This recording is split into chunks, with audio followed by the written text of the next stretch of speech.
Township Council meeting Monday, July 22nd, 2019 is now called to order. Councilwoman Coordinator, please lead us in the flag salute. I pledge allegiance to the flag of the United States of America and to the republic for which it stands, one nation, under God, indivisible, with liberty and justice for all. Thank you. Mrs. Kraus, please read the statement of public notice. Take notice that adequate notice of this meeting has been provided in accordance with NJSA 10:4-8 and NJSA 10:4-10 as follows. The notice of the meeting was promptly posted on the bulletin board at the municipal building located at 225 Main Street, Little Falls, New Jersey on January 2nd, 2019. A copy of the notice was mailed to the North Jersey Herald and News and Record on the same date. Additionally, a copy of the notice was filed in the office of the Township Clerk on said date. Mrs. Kraus, please call the roll. Councilmember Coordinator? Present. Councilmember Pilati? Present. Councilmember Seaver? Councilmember Vanchery? Council President Scoba. Present. Can I have a motion to approve the minutes of meeting June 24th and the meeting and the workshop July 8th? So moved. Can I have a second? Mrs. Kraus, call the roll. Councilmember Coordinator? Yes. Councilmember Pilati? Yes. Council President Scoba. Yes. Councilman Vanchery is not here, so I'm going to read his transportation report. Working with the mayor and the DPW to order a stop for pedestrian signs for crosswalks. Transportation Committee driver safety meeting will be on Wednesday, August 21st from 6:30 to 8 at Town Hall and will include all various safety tips in partnership with the LFPD. Transportation Committee will have a booth at the National Night Out event, August 6th, to promote August 21st event and share materials for tips for residents. Working with the Passaic County Sheriff's Department to secure speed radar stands that will be placed on various streets around town, including Jacobus, Van Ness, Francisco, to name a few. We're also looking at safety that helps with learning about driving patterns as we consider speed bumps. Continue to follow up with the county about the traffic light at Francisco and Wilmore. Sincerely, Councilman Chris Vanchery. Councilman Kawadi? Thank you, Council President. With the hot weather that's been going on, I know that our Civic Center was open as a cooling station over the weekend. And I just want to acknowledge and express appreciation for our CERT members. They're present in a lot of our events. They were helping out to man the Civic Center this weekend, and just want to make sure that we thank them from up here as often as we can, because they do a great job and they're volunteers. We had a meeting with the Girl Scouts, Councilwoman Coordinator and yourself and myself and Councilman Vanchery to listen to their ideas about building what's called a Gaga Ball court, and they would do it to earn a bronze medal, which is a certain level of distinction within the Girl Scouts. And they would build it themselves, and so we committed to finding 3 possible locations and presenting it to them. And we're looking forward to hearing their feedback on those 3 locations and hopefully choosing a spot where they can build that. Very quickly, just want to run down some dates. To remind everybody, August 28th is movie night. We'll be showing The Sandlot. September 14th is the town cleanup. We're hoping people can put it on their calendars and volunteer to help with the cleanup effort around town. And October 10th is the Domestic Violence Prevention Committee Vigil. That will take place, I believe, here in town. Councilman, where is the movie going to be shown on the 28th? The movie on the 28th will be at Wilmore Road Park, and we'll have a lot of festivities around the movie. We'll start the fun at 6:30 and show the film at 7:30. Thank you. Councilman Coordinator? Yes, thank you, Council President. I want to start by reminding everybody that Saturday, August 17th, from 12 to 3 is the Senior Advisory Board Barbecue. Will be our first annual barbecue. All seniors are invited for free, compliments of the township, and there'll be music and games, and we're really looking forward to it, and we've started to get some terrific response for the barbecue. I also attended ABC's concert this past Thursday. Unfortunately, because of the rain, it had to get moved to the Civic Center, but even with that, they had over 75 people, and they still had their food vendors there, some of the restaurants and food suppliers from around town. They had a great band, the Coots, that it's like Little Falls' own band, and it was great. People had a great time, and people from other towns who come to that event came up to me to say, what a great town we have. We wish their town would do some of these great things. So that really did make the people from ABC feel great who do this great event. And it certainly made me feel great.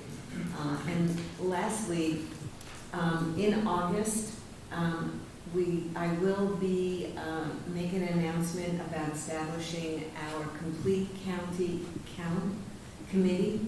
This is the committee for the census, and the committee is really to help educate and get the word out and get people to be responsive about taking the census.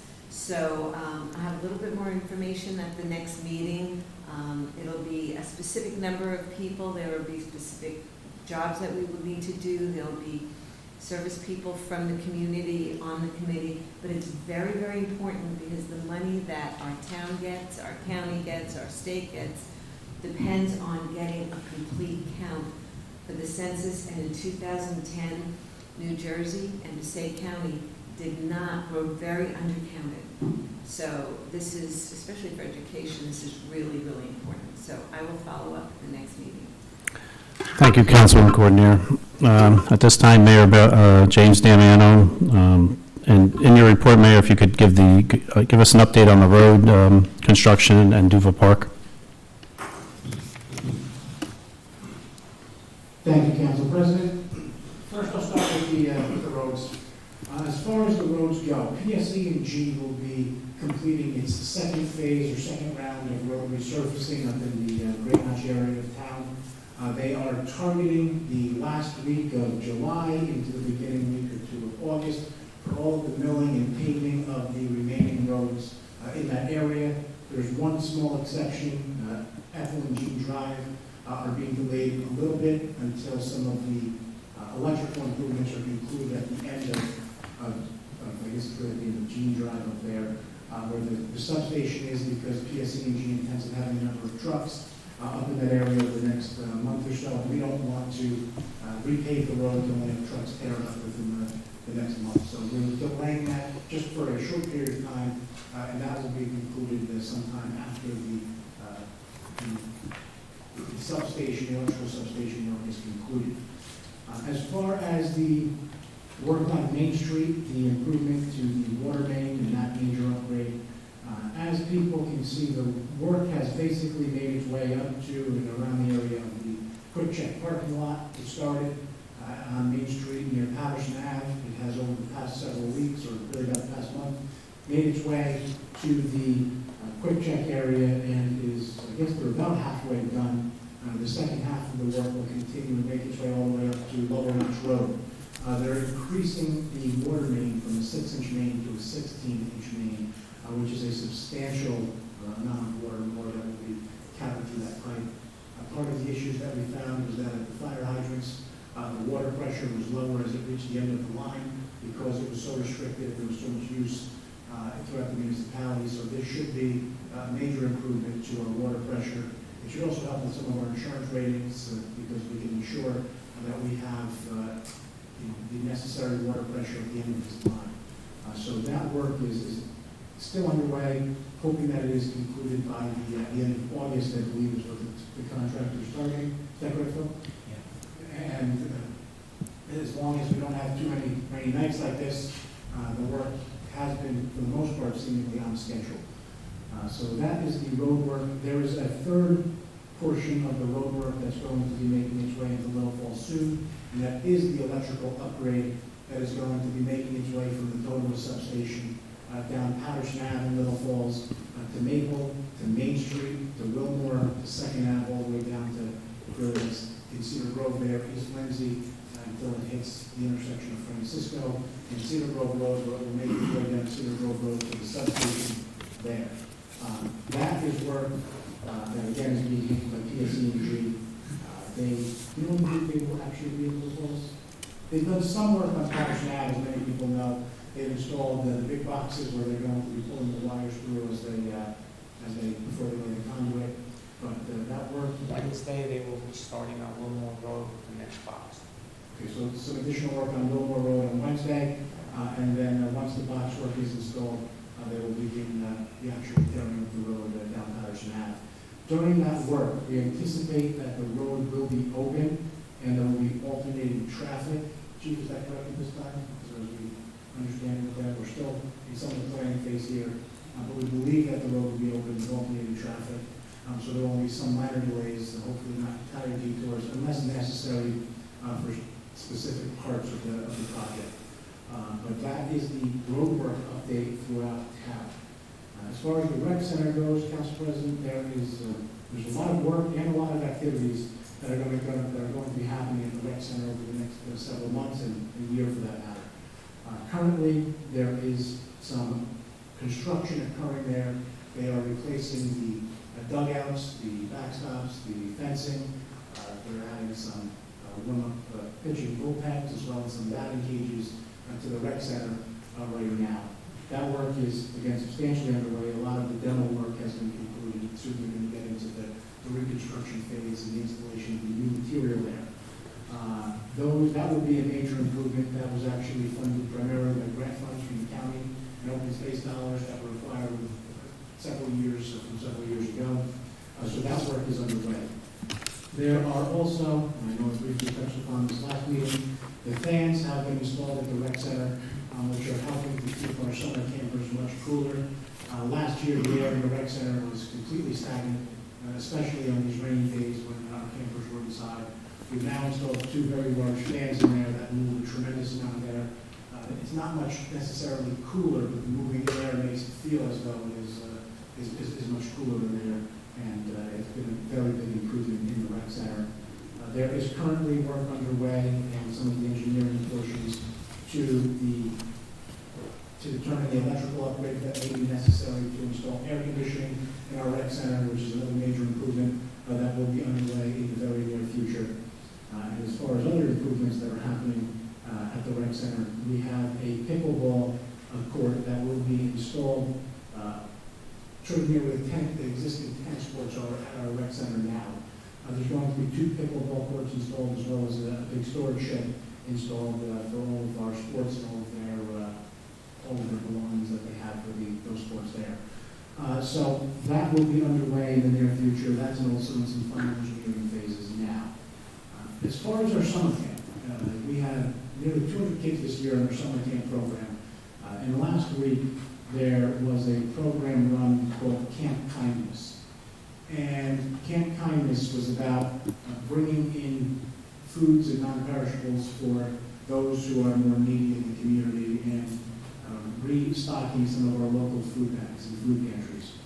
And the amount of food that our campers brought for donations to our local food pantries was incredible. And I need to commend our recreation department, Mr. Pace, and Mr. Pastor for everything they have done or did in getting that scheduled and encouraging all of the campers to bring in non-perishables and canned goods. It was incredible, and I'm very proud of what this township did. And it really shows that especially the youngsters in this community, really are good-hearted and really are working to better the area around them. And it was really incredible to see. As far as other updates and things that are happening in town, this evening we are on the council's agenda is a second reading really to enter into a co-op where we're looking to purchase a new senior bus. And the timing couldn't be more timely because our senior bus actually broke down just about a week and a half ago. So the timing of purchasing a new bus was really on schedule. We are getting by right now by using the administrative car of the town, and our senior bus driver is picking up everybody that needs a ride using that. We are getting by barely, but we're getting by with that right now. But hopefully in the next several weeks we'll have a new senior bus after we purchase it through our co-op, and we'll be back up and running at full speed. That bus, just like our current bus, will be fully ADA accessible. It will have all of the bells and whistles necessary to ensure that anybody in town that needs to get anywhere is able So that is underway. There's also my brief update as far as something that I'm looking to do for the municipality so that we can continue to have positive, to highlight the positive things that are happening here in town. And I am going to start preparing a series of PSAs and public service announcements, kind of highlighting the things that are going on around in town. And I'm going to make them available on our township website and on the township social media soon, kind of, again, highlighting the things that we have. I think there are so many things happening in town that so few people actually know about. And it's just one way to get more town involvement and residents involved and letting them know ahead of time. And now in today's social media world, it seems people are less inclined to actually read what's happening than they are to somehow watch or see what's happening. And what I mean by that is when you put up a few pictures with just a couple of words, it seems to go much further than putting up paragraphs about what's going on. Or even that short videos, whether they're minute-long videos of great things that are happening on town, things that have happened, or things that are upcoming. And to garner additional township involvement from all of our residents, I'm going to be preparing a series of short PSAs in the future that are going to be made available for everyone to see. If anyone has any recommendations, I'm certainly open to hearing them, but I look forward to bringing some PSAs to everybody so that they really can see what's happening here in town, because there really is, like I said, so much going on. And that is all that I have this evening, Council President, unless there's anything else that the council would like me to address. Thank you, Mayor, for that detailed report. Does the council have any questions for the mayor at this time? Does the staff have any questions for the mayor at this time, Mr. Simone, Chief? We're good. Okay. Have a motion and a second to open to the public. Have a motion to open to the meeting to the public for agenda items only. So, Can I have a second? Second. All those in favor of this motion signify by saying aye. Aye. All those opposed to this motion signify by saying nay. Motion carries. Mrs. Kraus? Anyone wishing to address the Township Council may do so to the Council Report. President. Please give your name and address for the record. Comments are to be limited to 3 minutes, however, if appropriate. You may be granted additional time in the sole discretion of the Council President. The floor is now open. Want to say hello, Mr. Fernandez? Luis Fernandez. Actually, I do have 2 questions, but I don't know if this is the time. If it's agenda items only, sir, you're welcome. It's something that the mayor touched on, so, Okay. but I don't see them on the agenda. Yeah, name and address, Mr. Fernandez. Yep. Luis Fernandez, Harrison Street, 54 Harrison. Thank you. I keep hearing the mayor, pickleball. What is pickleball? I have no idea what pickleball is. Great question.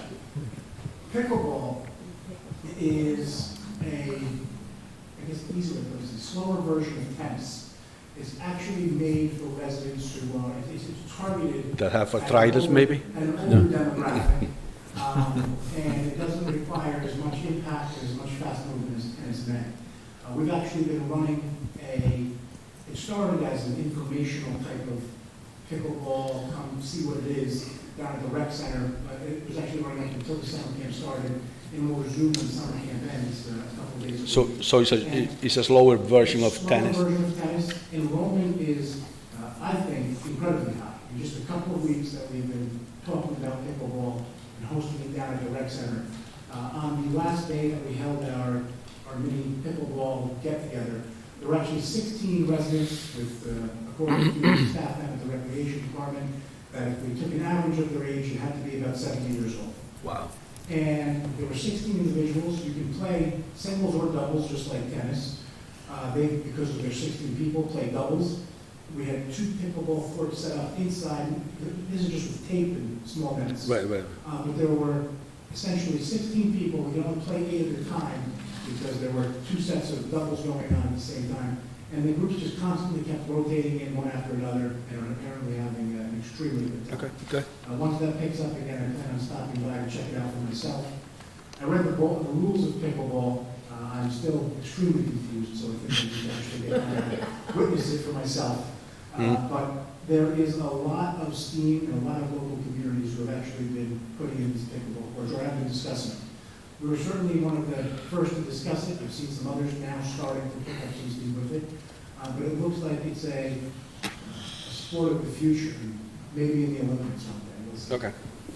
I'll save the other questions. Very good, Mr. Fernandez. Floor is still open.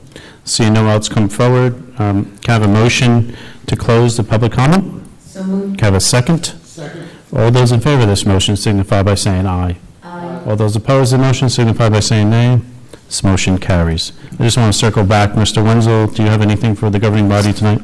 No, not at this point. Okay. Can I have a motion to approve the consent agenda? So moved. Can I have a second? I second. We do have a change on the consent agenda. If I call to your attention, on D, resolution awarding contract, instead of to for cleanup, the contract's going to be awarded to AJM Contractors. The reason for this change is that for cleanup did not qualify. They didn't have proper paperwork in, so their low bid was thrown out, or eliminated. I shouldn't say thrown out, was eliminated. Resolution D. D, it's the last one, sir. Okay? No, the amount changed to $251,487. Nothing we could do, it's the law, the bid was thrown out, we have to go to the next lowest bidder, and the next lowest bidder was AJM. Okay, everybody just make that note change. Can I have a roll call, please?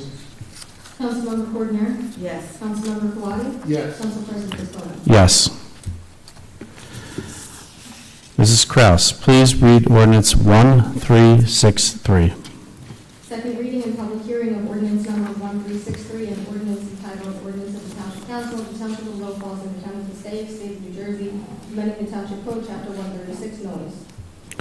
Can I have a motion to open to public hearing on ordinance 1363? So moved. Second? Second. All those in favor signify by saying aye. Aye. All those opposed, motion carries. Can I have a motion to, does anyone like to talk? Seeing no one, can I have a motion to close to the public hearing on ordinance 1363? So moved. Second? Second. All those in favor of this motion signify by saying aye. Aye. All those opposed signify by saying nay. Motion carries. Can I have a motion to adopt ordinance 1363? So moved. A second? Second. Mrs. Kraus, call the roll. Councilmember Coordinator? Yes. Councilmember Kwati? Yes. Council President Biscotti? Yes. Mrs. Kraus, please read ordinance 1364. Second reading and public hearing of ordinance number 1364, an ordinance entitled, an ordinance amending Chapter 280, zoning of the municipal code of the Township of Little Falls, Chapter 280, Article 20, use area and bulk regulations.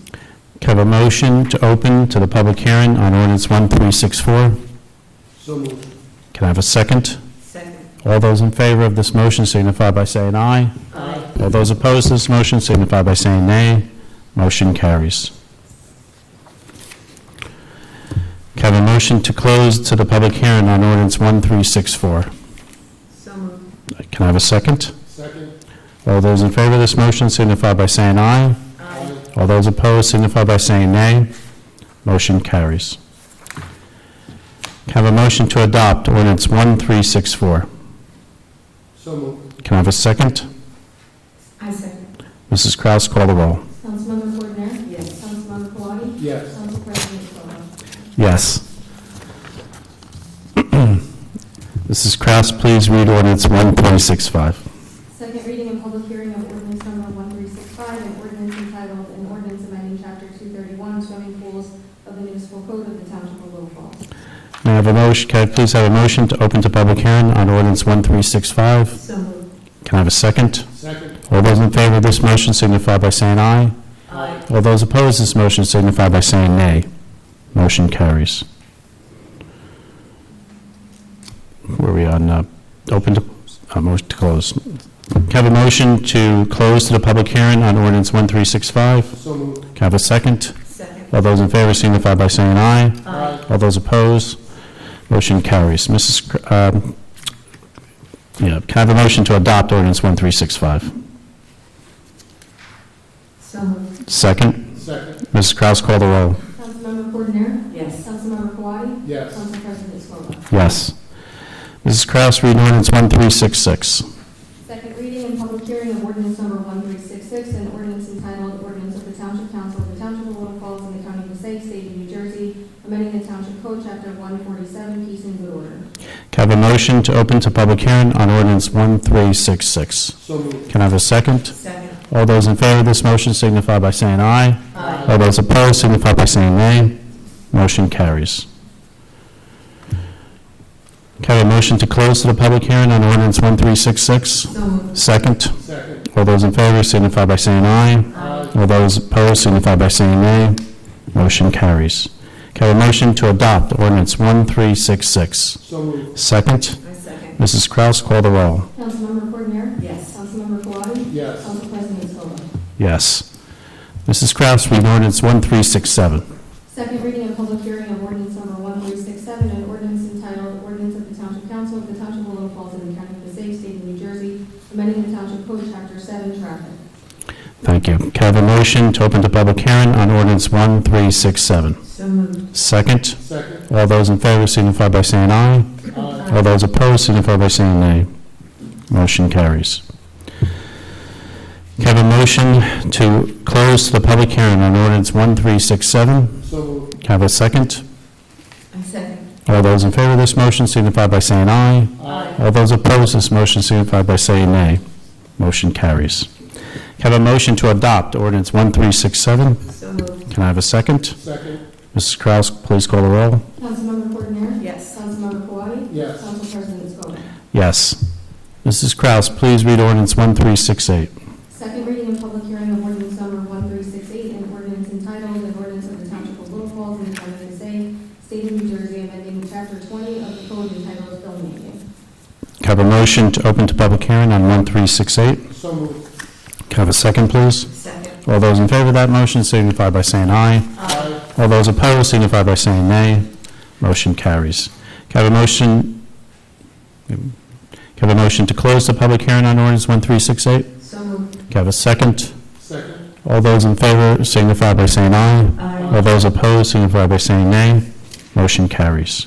Can I have a motion to adopt ordinance 1368? So moved. Second? I second. Mrs. Kraus, please call the roll on 1368.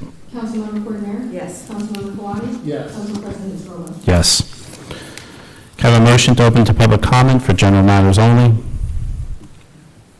So moved. Can I have a second? I second. All those in favor signify by saying aye. Aye. All those opposed signify by saying nay. Mrs. Kraus, please read the statement. Anyone wishing to address the Township Council may do so through the Council President. Please give your name and address for the record. Comments are to be limited to 3 minutes. However, if appropriate, you may be granted additional time in the sole discretion of the Council President. The floor is now open.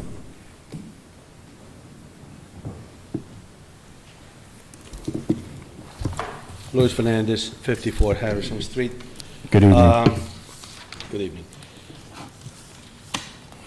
I waited all this time because as you read all these ordinances and the second readings and all that, I keep wondering myself, does this thing do any good? Is this worth anything or not? And the reason I ask, and I'm going to explain to you, is because as we pass, as the council, the mayor and the council passes all these ordinances and all that, who enforces them? It seems to me that nobody. And now, here comes my explanation. About 6 years ago, a house was bought in front of me, right across from me. You know which house I'm talking about.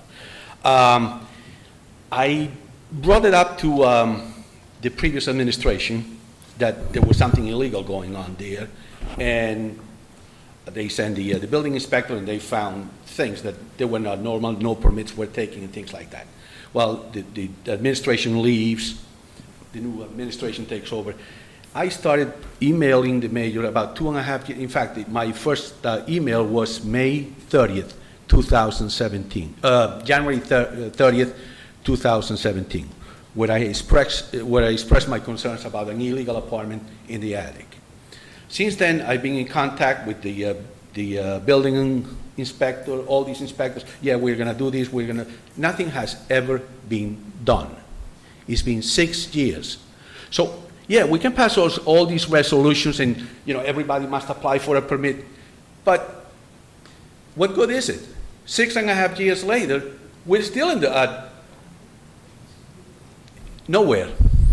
So when you pass all these ordinances and all these things, I wonder, is it just for the poor people, for the ones that don't, that you scare, Or is it for everybody? And it should be for everybody, and everybody should be treated the same, regardless of whether you are the biggest landlord in town or you are the tiniest landlord in town. We all pay the same tax rate. I've been saying that, and I'm sure this is not the first time that you hear me complaining. I come in front of this board complaining about this situation. Nothing is ever done. The last conversation that I had with the building inspector a few days ago, as a matter of fact, he says, well, the previous administration fined so-and-so the amount of $500. $500, that's nothing. I will take that deal any day of the week, because the place is being rented shortly after it was bought in 2013. It was renovated. The bathroom was put, installed there. The attic was renovated and everything was done. And it's been used since 2014 as an illegal attic.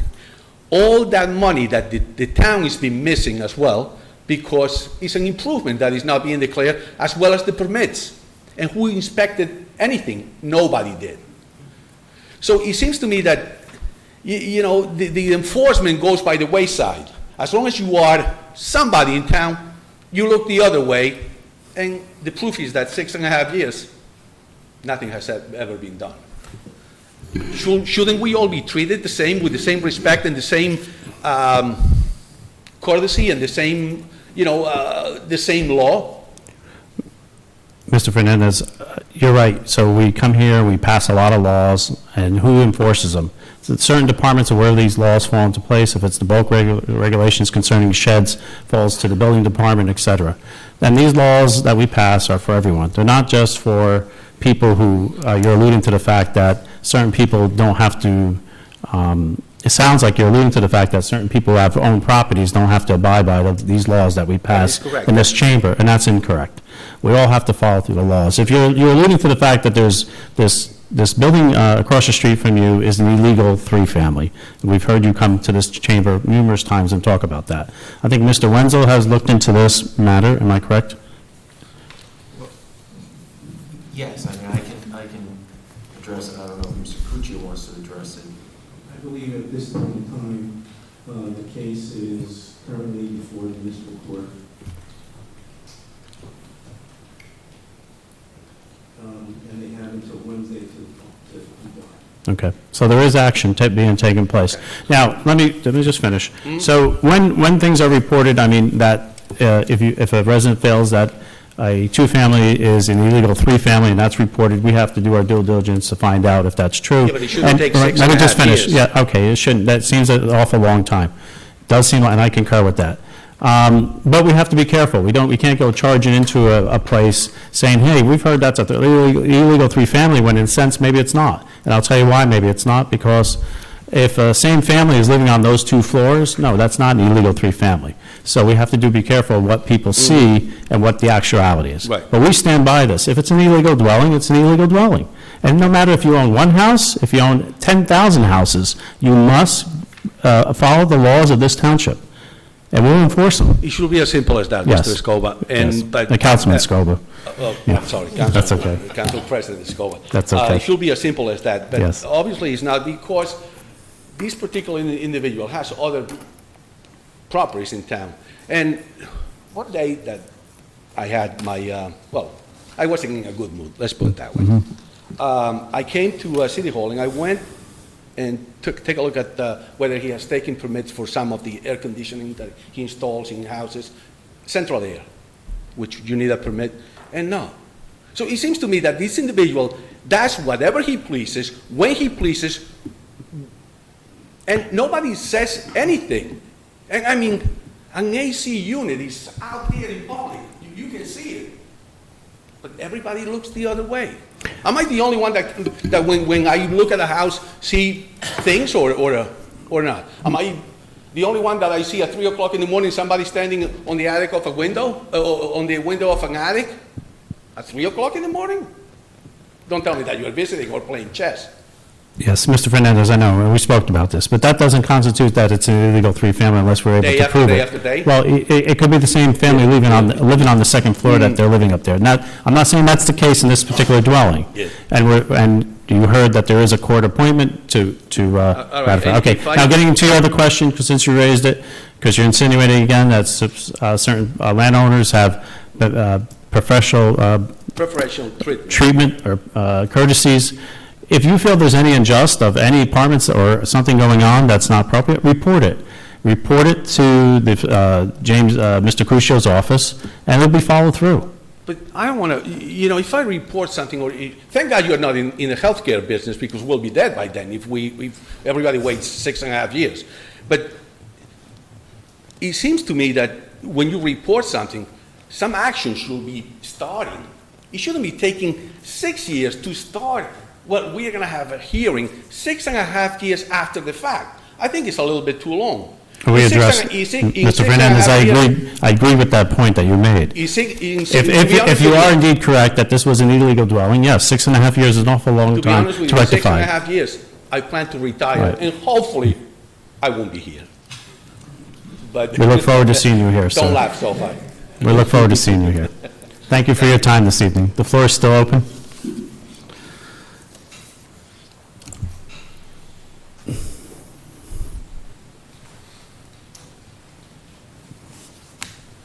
Good evening.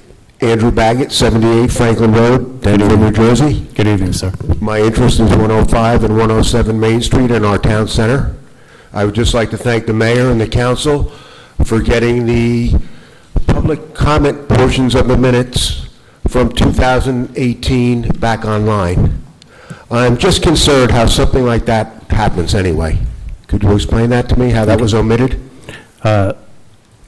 Again, you're alluding to the fact that 2018 minutes, you couldn't access them, but Councilman Quaddi, were you able to access those? Yeah, I went to them actually while you were speaking, and they were there. Well, maybe they were up after. When I was on there, they weren't online. Mr. Backus, let him finish, please. You asked the question, we're going to answer it. You're thanking us for fixing something, and unless somebody wants to correct me, we didn't fix anything. Well, three meetings in a row. First, the dates of the meeting, and you blamed it yourself, Mr. Councilman Kawadi, on YouTube. And then 2017, the public comment, the date, I'm going to go back. I'm talking about all three, I addressed the minutes that were missing and omitted. They might have been back up on the day of the meeting. They were down before that. Excuse me, sir. You don't need to raise your voice. You don't need to raise your voice. So, excuse me, pardon You me. don't need to raise your Let's voice. talk about the minutes, let's talk about the minutes. The videos are something separate. We did not do anything with the minutes. They were down when I looked. They weren't on there. Going back several meetings before that about the dates of the videos, you blamed it, Councilman Kawadi, on YouTube.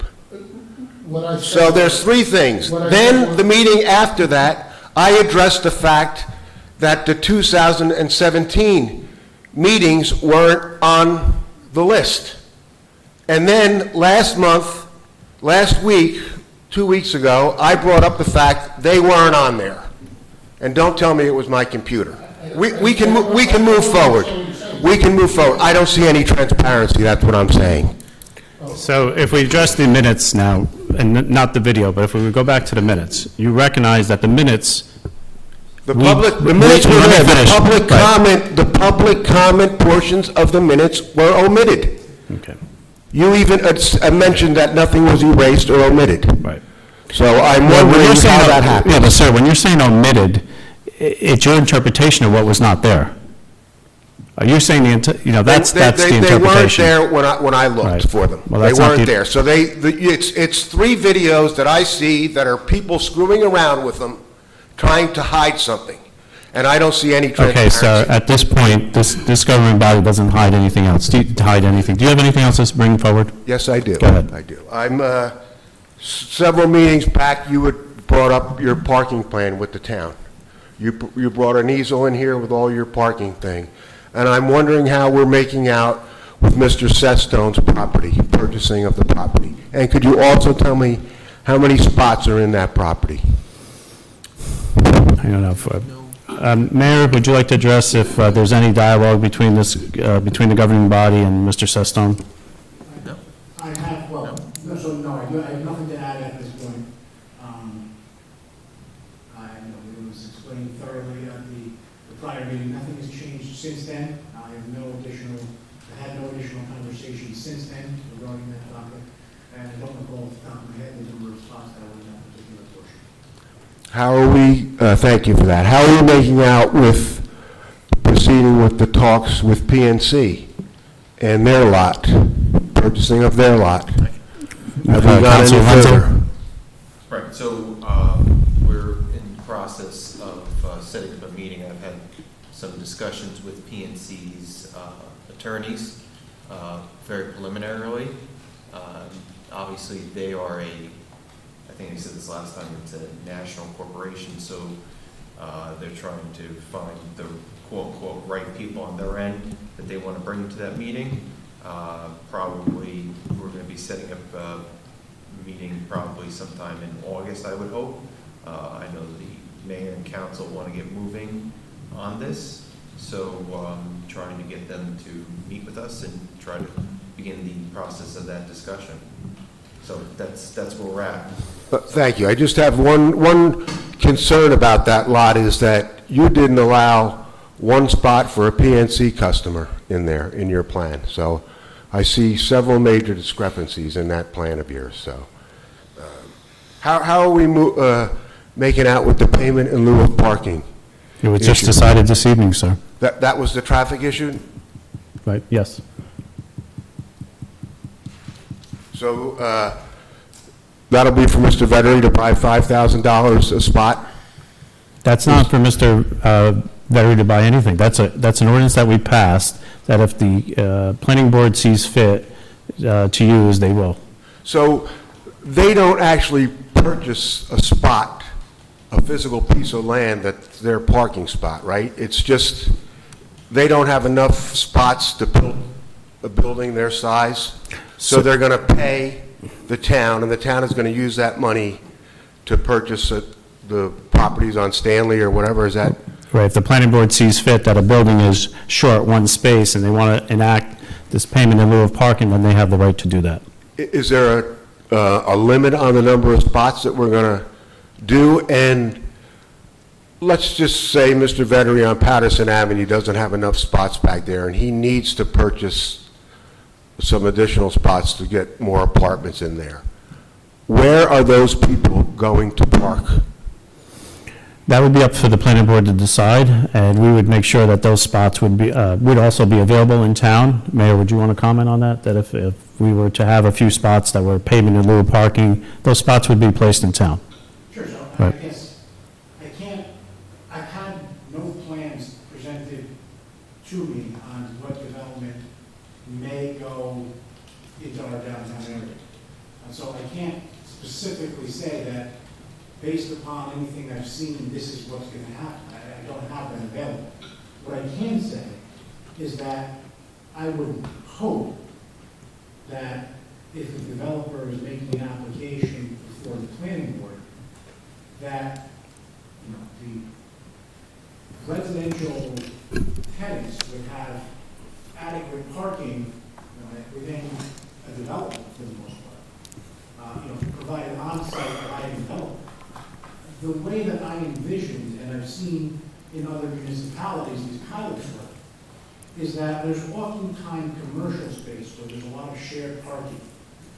And spaces that are, again, a restaurant may use on a Friday and Saturday night heavily, but a dry cleaner may use during the day, but a business may use at other hours. It's those types of spots and that type of shared parking arrangement where I envision if someone has a shortfall in the number of spaces that we're able to provide on site, that they would be shared more amongst the commercial components of the buildings in the downtown area.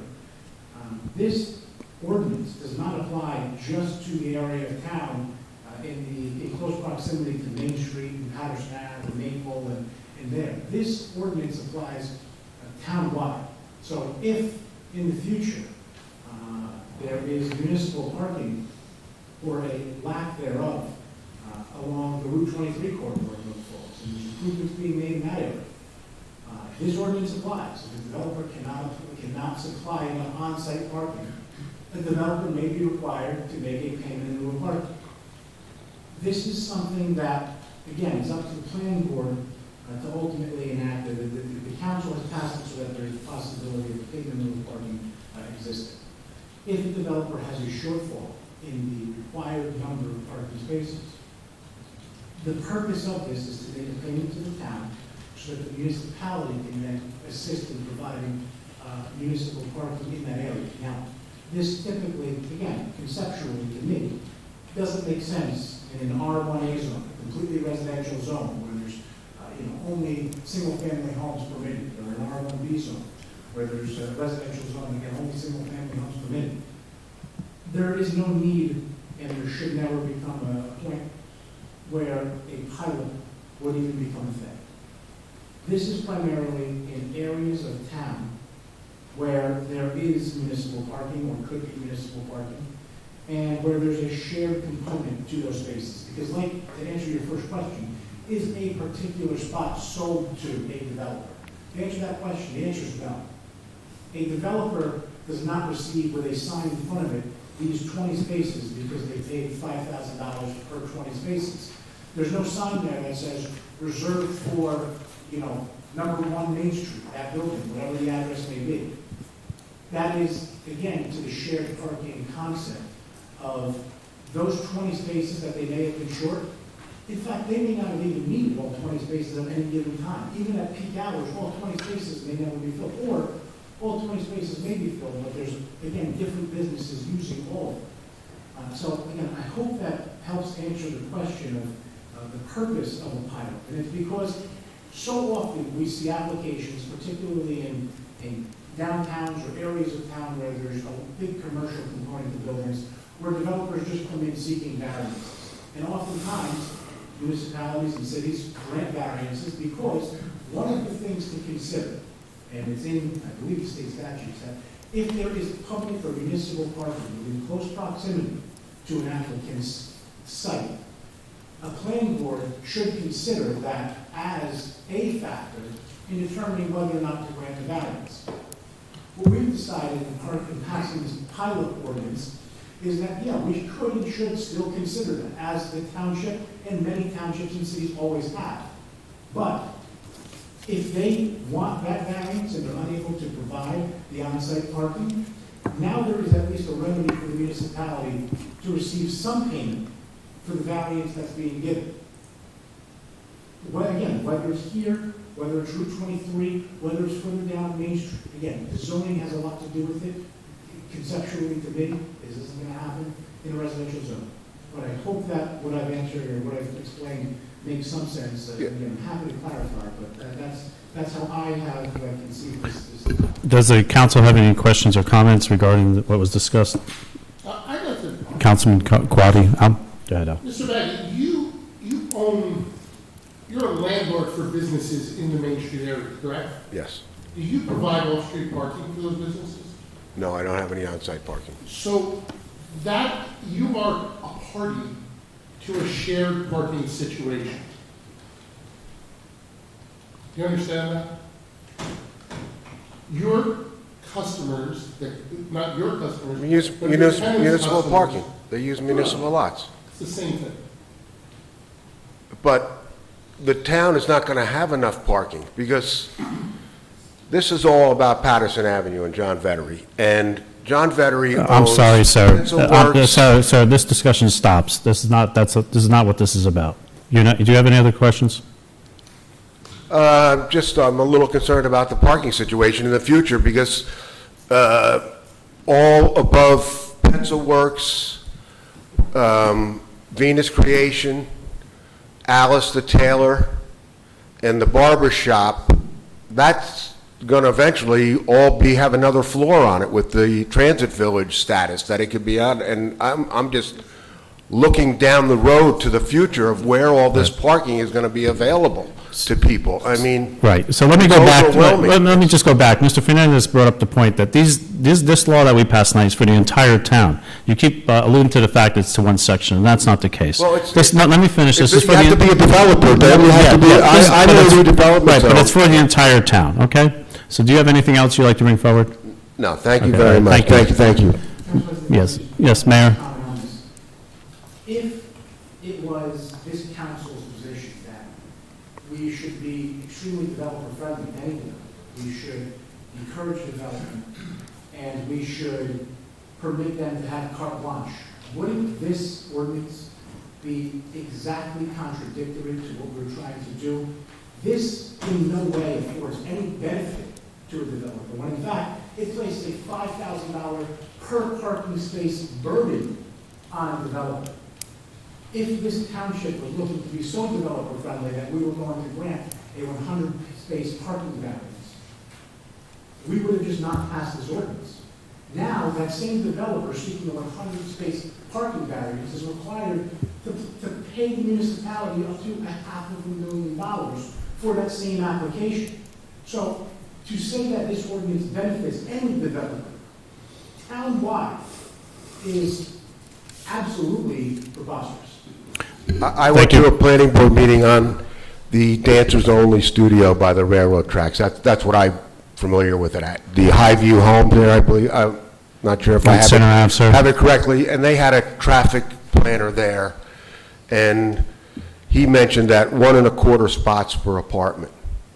So if somebody wanted to get 10 extra apartments, it would only cost them, you know, Correct, that's our central business district by zone. Again, nothing that we've changed here requires in our downtown. Single family, a single bedroom requires 1.25 per space. And that said, if there was only 1.2 being afforded on average, and there was a 4-spot variance, theoretically, a developer or development in town applying for that variance could now be subject to a $5,000 per space parking payment in lieu of parking.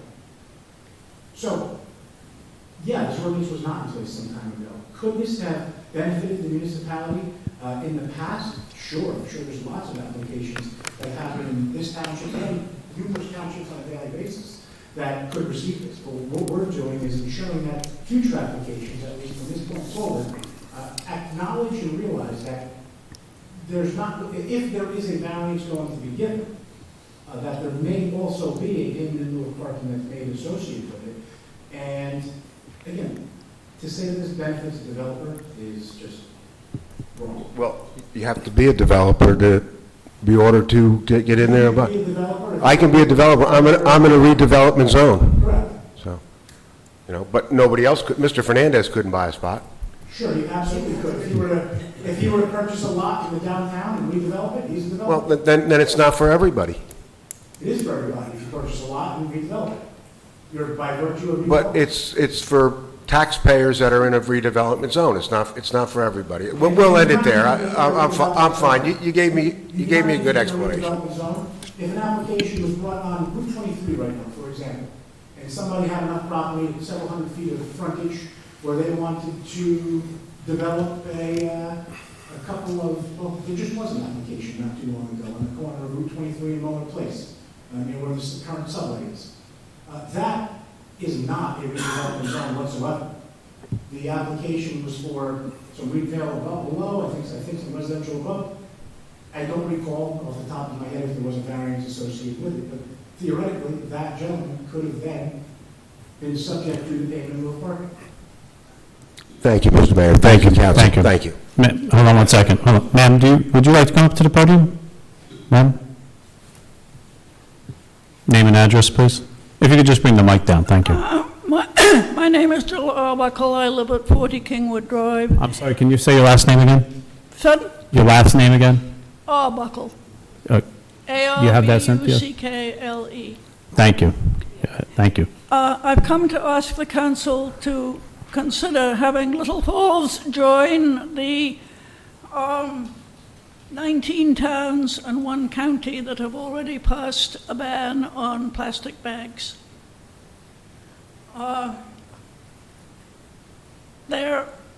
a mess in the environment. I've done well over a dozen river cleanups, bay cleanups.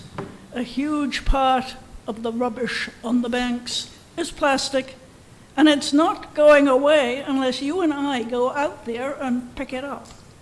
It's going to join that magnificent gyre in the Pacific, which I read is now larger than the state of Texas, and it's going to turn into microplastics, and the fish are going to eat it, and we're going to eat the fish. There's no health studies yet, because it's all too new to know what microplastics do in our body, but we all know all the things that are discovered after 20 years or 30 years to be really bad for us. Our surveys have shown that the public is even more concerned about microplastics than they are about climate change, and a majority is concerned about climate change. So I don't think there would be much public opposition in town. Many of the towns that have already passed bans have a ShopRite in them, so I don't think there would be commercial opposition.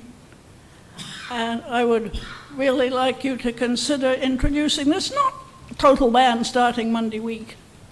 Do it in stages, let people get used to the idea. It took me about 2 years to train myself to always take my shopping bags when I got out of the car. But it can be done, slowly. Thank you. Can you give us your address again, please? I'm sorry? Your address again, please? 40 Kingwood Drive. Thank you. It greatly helps if children nag, and children are very good naggers on environmental matters. So please consider it. As a sideline, on the number 6 plastic, the takeout food containers, we were told about a year ago that we couldn't include them in the recycling anymore. I've asked friends in other towns in New Jersey. They're still recycling all the plastic. This is a major, major source of microplastics. That stuff breaks up really easily. And why is whatever company does the township recycling, why are they no longer accepting number 6 anymore? It's hard to recycle, but I looked it up. There happens to be a plant that does it in Elmwood Park. How convenient can you get? Could we please investigate getting a recycler who will take number 6? Does the council have any comments or questions regarding the first part of the residents' questions concerning the ban on plastic bags? Well, we did, Councilwoman Courtney? you know, And as well, a final Hold on. parting shot, please Right. print the agenda double-sided. You can stay there, ma'am. Or you can sit down, whatever you feel comfortable. Maybe we don't have a double-sided copier, but put the money for one in next year's budget. We'll take a look at that. Thank you for your suggestion. Councilwoman Courtney? I'll give the floor to Councilman Kawadi, because Okay. I was going to talk about his wonderful green fair in this committee. Okay. Councilman Kawadi? Thank you for your comments. I agree wholeheartedly about double-sided printing being done here as often as possible. Regarding the plastic bag ban, I will say this. We had a green fair back in March. Councilwoman Coordinator is being generous and deferring to me on this because she was an integral part in not only the fair, but in the suggestion, the execution, and everything of getting us to hand out reusable shopping bags. Those reusable shopping bags were sponsored in part by ShopRite. Mm-hmm. So I think ShopRite is a partner Yep. in this. And I think that they are trying to encourage as much movement in the direction that we would all like to see as possible. And so I tend to believe that the actions that you're looking for are probably coming in other ways. I would like it to be voluntary because there are people who it may be a burden on to have to bring their own shopping bags to the store and bring them home and things like that. And so I don't want to be the person who puts an undue burden on someone but I would like to see the trend change, and we're trying to help make it change. We actually continued to hand out some of those bags at the street fair recently, and we've given them to our seniors, and so I agree wholeheartedly with the intention of what you're saying, and I hope that we're moving in that direction. You can't just pass an ordinance. Even small towns have done it. Glen Rock did. They're smaller than us. Mr. Simone, you want to comment on plastic number 6? Are we not allowed to take that? I know you commented that where we were sending our recyclables, they were cracking down on what was acceptable. Am I not correct in that conversation and what you reported? Final processing plant that takes the material has to remove that stuff from the process, and it gets thrown away as garbage.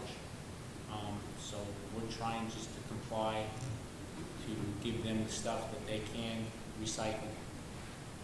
It does work to a certain point. A lot of people still do not do it, but if it's not 1, 2, or 5, stuff gets sorted out and thrown away. And do we get back charged in the council? I'm sorry, does the township get back charged for having items that are not supposed to be recyclable sent out to be recyclable? On occasion, we do. Thank you. You're welcome. Thank you for coming out this evening on this tough night. Yes, sir. I just want to, gentlemen, go ahead. Honourable President, Mayor, Council members. My name is Ted Lestrange. I'm not a resident of Little Falls. Your address, sir? 43 Prospect Hill Road, Cardibackville. That's Cardibackville, upstate New York.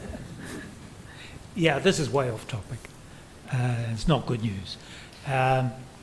I've entitled this Genocide by Scalpel, because that's the title given by one of the investigators into forced organ harvesting in China. Their updated research concludes China's hospitals transplant between 60,000 and 100,000 vital human body organs each year. But China has no real organ donation program. Here in the US, with the most sophisticated organ transplant system in the world, a patient can wait 2 to 3 years just for a matching organ to become available. In China, the waiting time is measured in weeks. An organ transplant tourist in China, including one from Little Falls, can arrange a specific date for their operation. But effectively, that means that someone will be dispatched on their behalf on that date. It's a cultural taboo to donate one's organs after death in China. So what's the source of all these organs?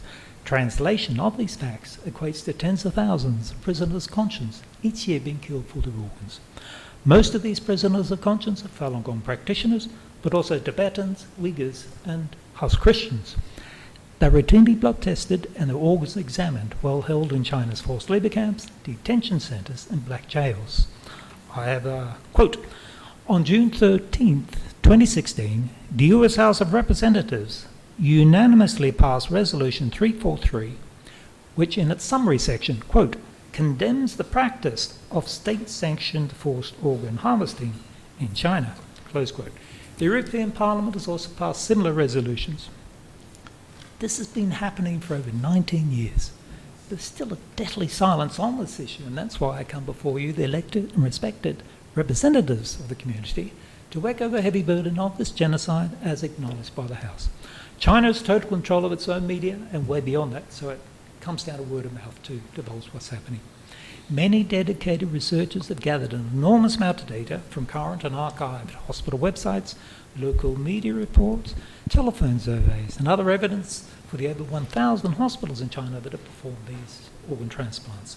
Some books are now being written and documentaries have been produced with more comprehensive information, so I brought along a package of materials for your kind attention and a proclamation request. This is the second time you appeared before us.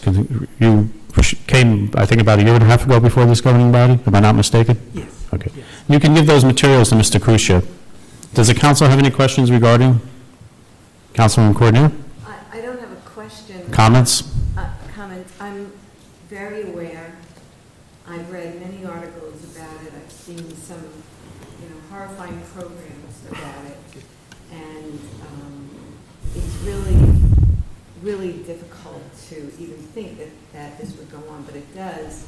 My only comment would be that it's unfortunate that when, and I have a little bit of history in my past life with trading with other countries and trade agreements, it's disappointing that there isn't more in our trade negotiations, whether it be China or some other countries, about human rights violations when we are negotiating on trade. And this is a very, very sad scenario. The other part to that scenario is it's very, very sad the number of people who will die waiting for organ transplants. We've had several of our residents, thankfully, lives being saved by the transplant. So at the same time, we should have awareness about what this atrocity that goes on.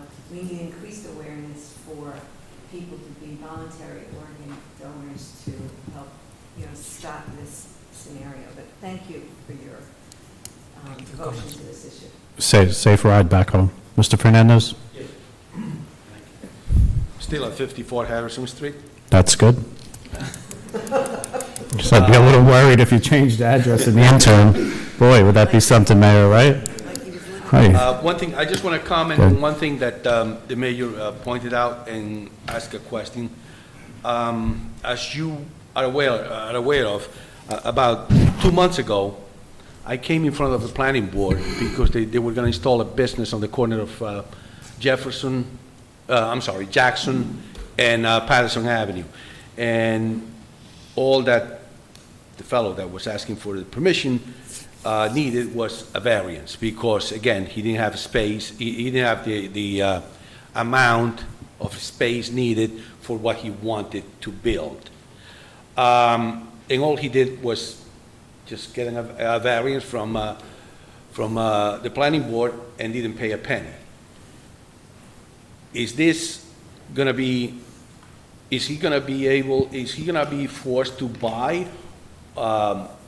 the amount of spaces that, I think he was short by two spaces or whatever? Or this ordinance goes into effect today, whatever happened prior to July 22nd, 2019 is forgotten, and we start from now on.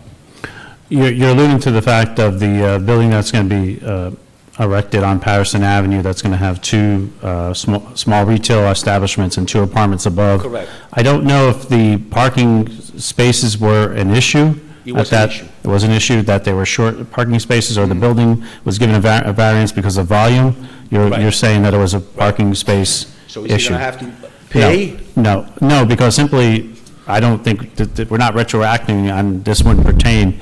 This law is now in effect at this time. Because the mayor is alluding at the fact that this should never happen in a residential area. Well, that happens to be a residential area, and we are going through it, and, well, whether it's 2 spaces or 3 spaces, is 3 spaces more than the residents don't have. Right, well, They are needed for the building. correct me if I'm wrong, Councilor or Mayor, that if this law was enacted and that developer came in front of the planning board and the planning board wanted to give the variance and they were short 2 parking spaces, the planning board could insist the payment in lieu of parking, is that correct?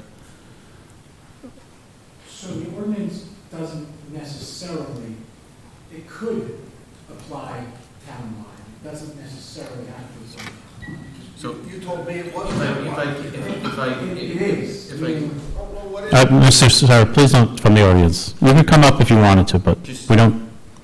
To explain it this way, all the council has done is empowered the planning board to utilize that as an option. Okay, so the anytime you have an application before the planning board and the applicant has some deficiency that is asking for a variance, whether it's parking, setbacks, Right. so on and so forth, it's up to the planning board to decide whether or not those variances will or won't be granted. So the variance is the statutory obligation that has to be met first.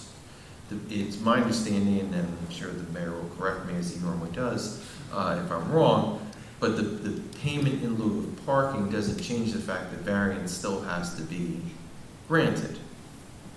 If you understand what I mean, Mr. Fernandez? No, really, you're confusing the daylights out of me. I don't mean to. What I'm saying to you is that the For sure.